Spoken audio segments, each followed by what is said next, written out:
میرے نبی نے فرمایا عمر تیرے دور میں ایک شخص آئے گا اویس، اس کا قبیلہ ہوگا مراد، آگے سب کاسٹ ہوگی قرن، اویس بن عامر، اسے دعا کروانا، وہ کالے رنگ کا ہوگا، چھوٹے قد کا ہوگا، اور اس سے دعا کروانا، دعا تو بھی کروانا، علی تو بھی کروانا، علی اور عمر، اویس ان کے لیے دعا کریں۔ انہوں نے پوچھا کیوں؟ کہ اس نے ماں کی خدمت کر کے اللہ کو اتنا راضی کر دیا ہے، جب وہ ہاتھ اٹھاتا اللہ خالی نہیں لوٹاتا۔ اللہ کی قسم عمر و علی کو اویس کی دعا کی ضرورت نہیں تھی، امت کو پیغام دینا تھا کہ مائیں ذلیل ہو رہی ہیں آج، اور باپ جوان اولاد سے چھپتے پھر رہے ہیں، تو میرے رب میرے نبی نے یہ آگے پیغام دینا تھا کہ نبی ہو کر رسول ہو کر کہہ رہے ہیں کاش ماں ہوتی تو میں اس کے لیے نماز توڑ دیتا۔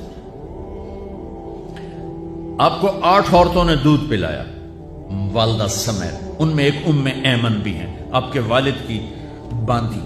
تو گھر میں تشریف فرما تھے، ام ایمن بیٹھی تھی حضرت عائشہ، تو ام ایمن کہنے لگی یا رسول اللہ پانی تو پلا دیں، تو اللہ کے نبی ایک دم اٹھے، تو حضرت عائشہ ناراض ہو گئی، ام ایمن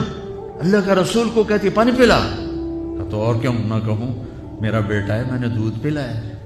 تو حضرت میرے نبی نے کہا ہاں ہاں عائشہ یہ میری ماں ہے، اس کا میں نے دودھ پیا ہے۔ آپ اٹھے، گھڑے میں سے پانی بھر کے یوں دونوں ہاتھوں سے حضرت ام ایمن کو پیش کیا جو حبشی باندھی تھی، چونکہ دودھ پیا ہے تو ماں کا لفظ صادق آ گیا، تو بجائے اس کے کہ برا مناتے آپ خادم بن کے اپنی ماں کو دودھ پلانے والی ماں کو آپ نے، حضرت حلیمہ سعدیہ تشریف لائیں، آپ نے اپنی چادر بچھا کر اس کے اوپر بٹھایا۔ ہمیں پیغام دینا تھا، آنے والے زمانوں میں یہ ہونا تھا۔ سبحان اللہ۔ امام ابو حنیفہ کا نام تو سب کو معلوم ہے نا، ایک اور عالم بتاتا ہوں، عبد الرحمن بن ابی لیلہ، ان میں علمی کھٹ پٹ تھی بہت زیادہ، آپس میں بنتی نہیں تھی،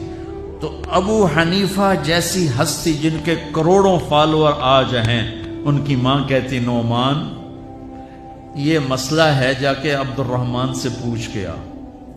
زندگی میں ایک دفعہ نہیں کہا ماں جی میں اس کو بڑا عالم ہے میرے کو پوچھ لو، کہا اچھا ماں جی، اپنی چادر اٹھاتے اور پہنچ جاتے، دروازے پہ دستک دے کے بھائی مجھے میری اماں نے بھیجا ہے، آپ اس پہ فتویٰ، حالانکہ ان کی اپنی رائے اس کے خلاف ہوتی تھی، لیکن ماں کے احترام میں جا کر ان سے مسئلہ پوچھتے جن سے روزانہ مناظرہ ہوتا تھا، روزانہ کھٹ پٹ ہوتی تھی علمی، ماں نے کہہ دیا جا کر ان سے پوچھ کے آتے تھے، اپنی اتنی بڑی علمی قدر و منزلت کو ایک طرف رکھ دیتے تھے، نہیں میری ماں نے مجھے کہا۔ تو آپ سب نوجوان ہو، ماں باپ زندہ ہیں تو ان کی دعا لو، آہ نہ لو، دعا لو۔